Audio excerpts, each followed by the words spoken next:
നമസ്കാരം. Q Malayalam UK ന്യൂസിലേക്ക് സ്വാഗതം.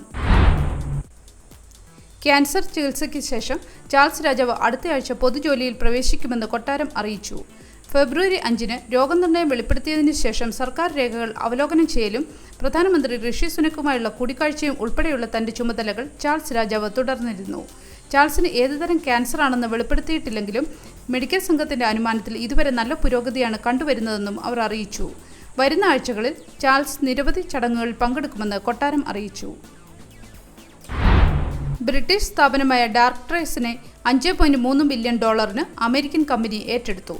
ബ്രിട്ടീഷ് ഗ്രൂപ്പിന്റെ ആർട്ടിഫിഷ്യൽ ഇന്റലിജൻസ് കഴിവ് ഉയർത്തിക്കാട്ടുന്ന US പ്രൈവറ്റ് ഇക്വിറ്റി സ്ഥാപനമായ തോമ ബ്രാവോയിൽ നിന്ന് $5.3 ബില്യൺ ടേക്ക് ഓവർ ബിഡ് സ്വീകരിച്ചതായി സൈബർ സുരക്ഷാ സ്ഥാപനമായ ഡാർക്ട്രേസ് അറിയിച്ചു.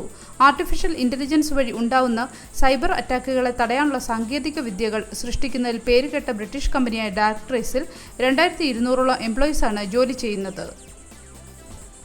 ഹീത്രൂ വിമാനത്താവളത്തിൽ ജീവനക്കാർ പണിമുടക്ക് പ്രഖ്യാപിച്ചു. മെയ് 4, 5, 6 തീയതികളിൽ ബാങ്ക് ഹോളിഡേ ദിനങ്ങളിൽ 50ഓളം വരുന്ന ജീവനക്കാർ പണിമുടക്ക് നടത്താൻ തീരുമാനിച്ചിരിക്കുന്നു. AFS എന്ന ഏവിയേഷൻ സ്ഥാപനത്തിലെ ജീവനക്കാരാണ് സമരത്തിന് ഇറങ്ങുന്നത്. 2024 ജനുവരിക്ക് ശേഷം നിയമിക്കപ്പെട്ട പുതിയ ജീവനക്കാർക്കുള്ള പെൻഷൻ, സിക്ക് ബെനിഫിറ്റ് എന്നിവ ഉൾപ്പെടെയുള്ള ആനുകൂല്യങ്ങൾ വെട്ടിക്കുറച്ചതാണ് സമരത്തിന് കാരണം.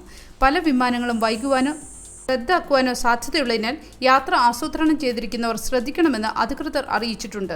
യാത്രകൾക്ക് തടസ്സം വരാതിരിക്കാൻ ശക്തമായ നടപടികൾ എടുത്തിട്ടുണ്ടെന്ന് അധികൃതർ അറിയിച്ചിട്ടുണ്ടെങ്കിലും ഈ സമരം ഒട്ടുമിക്ക വിമാന കമ്പനികളെയും ബാധിച്ചേക്കാമെന്ന് ചില റിപ്പോർട്ടുകൾ പറയുന്നു.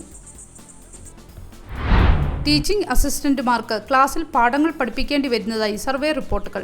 ടീച്ചിംഗ് അസിസ്റ്റന്റുമാർക്ക് അധ്യാപകരുടെ ഷോർട്ടേജ് മൂലം പാഠങ്ങൾ സ്വയം എടുക്കേണ്ടി വരുന്നതായും ക്ലാസുകൾ നിയന്ത്രിക്കേണ്ടി വരുന്നതായും പഠനങ്ങൾ ചൂണ്ടിക്കാണിക്കുന്നു. ഇംഗ്ലണ്ടിലെയും വെയിൽസിലെയും ഏകദേശം 6000 ടീച്ചിംഗ് അസിസ്റ്റന്റുമാരുടെ ഒരു സർവേ അടിസ്ഥാനമാക്കിയാണ് റിപ്പോർട്ട് തയ്യാറാക്കിയിരിക്കുന്നത്. ഇതുമൂലം ടീച്ചിംഗ് അസിസ്റ്റന്റുമാർക്ക് വിദ്യാർത്ഥികളെ സാധാരണ പോലെ പിന്തുണയ്ക്കാൻ സാധിക്കുന്നില്ലെന്ന് യൂണിസൺ പറഞ്ഞു. പ്രതിസന്ധി കൂടുതലായിക്കൊണ്ടിരിക്കുകയാണെന്നാണ് പഠനങ്ങൾ വ്യക്തമാക്കുന്നത്. ശമ്പളം, സ്കൂൾ ഫണ്ടിംഗ് എന്നിവ മെച്ചപ്പെടുത്തി അധ്യാപക നിയമനം നിലനിർത്തുക തുടങ്ങിയ നടപടികൾ സർക്കാർ കൈക്കൊള്ളണമെന്നാണ് രക്ഷിതാക്കൾ ആവശ്യപ്പെടുന്നത്. രക്ഷിതാക്കൾ ആശങ്കയിലാണെന്ന് ഗാർഡിയനും റിപ്പോർട്ട് ചെയ്യുന്നു. മലയാളി വിദ്യാർത്ഥിനിയെ ഈസ്റ്റ് ലണ്ടനിലെ റെസ്റ്റോറന്റിൽ വെച്ച് കുത്തിക്കൊല്ലാൻ ശ്രമിച്ച ഹൈദരാബാദ് സ്വദേശിക്ക് 16 വർഷം ജയിൽ ശിക്ഷ.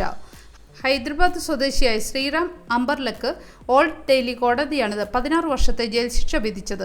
2022 മാർച്ച് 25-ന് ന്യൂ ഫാമിലി ഹൈദരാബാദ് ബാല റെസ്റ്റോറന്റിലാണ് ആക്രമണം നടന്നത്. ഇവിടെ പാർട്ട് ടൈം വെയിട്രസ്സായി ജോലി ചെയ്യുകയായിരുന്ന മലയാളി വിദ്യാർത്ഥിനി. യുവതിയുടെ ജീവൻ രക്ഷപ്പെടുത്തുന്നതിനായി 6 സർജറികളാണ് ലണ്ടൻ ആശുപത്രിയിൽ നടത്തിയത്. കേരളത്തിൽ 71.16% പോളിംഗ്. മാറ്റം വരാമെന്ന് തെരഞ്ഞെടുപ്പ് കമ്മീഷൻ. വീട്ടിലെ വോട്ടും പോസ്റ്റൽ വോട്ടും ചേർക്കാതെയുള്ള കണക്കുകളാണ് ഇപ്പോൾ പുറത്തു വന്നിരിക്കുന്നത്.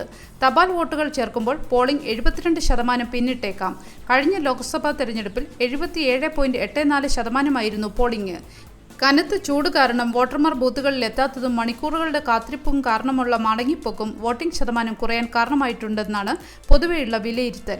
വോട്ടിംഗ് മെഷീനിലെ തകരാറും ഉദ്യോഗസ്ഥരുടെ പരിചയക്കുറവും കാരണമുള്ള കാലതാമസവും പലയിടത്തും രാത്രി ഏറെ വൈകിയും വോട്ടെടുപ്പ് നടത്തേണ്ടതായി വന്നു. ഒരു നല്ല വീക്കെൻഡ് ആശംസിച്ചുകൊണ്ട് ഈ വാർത്താ ബുള്ളറ്റിൻ പൂർണ്ണമാകുന്നു. ചാനൽ ലൈക്കും സബ്സ്ക്രൈബും ചെയ്ത് പ്രോത്സാഹിപ്പിക്കണം.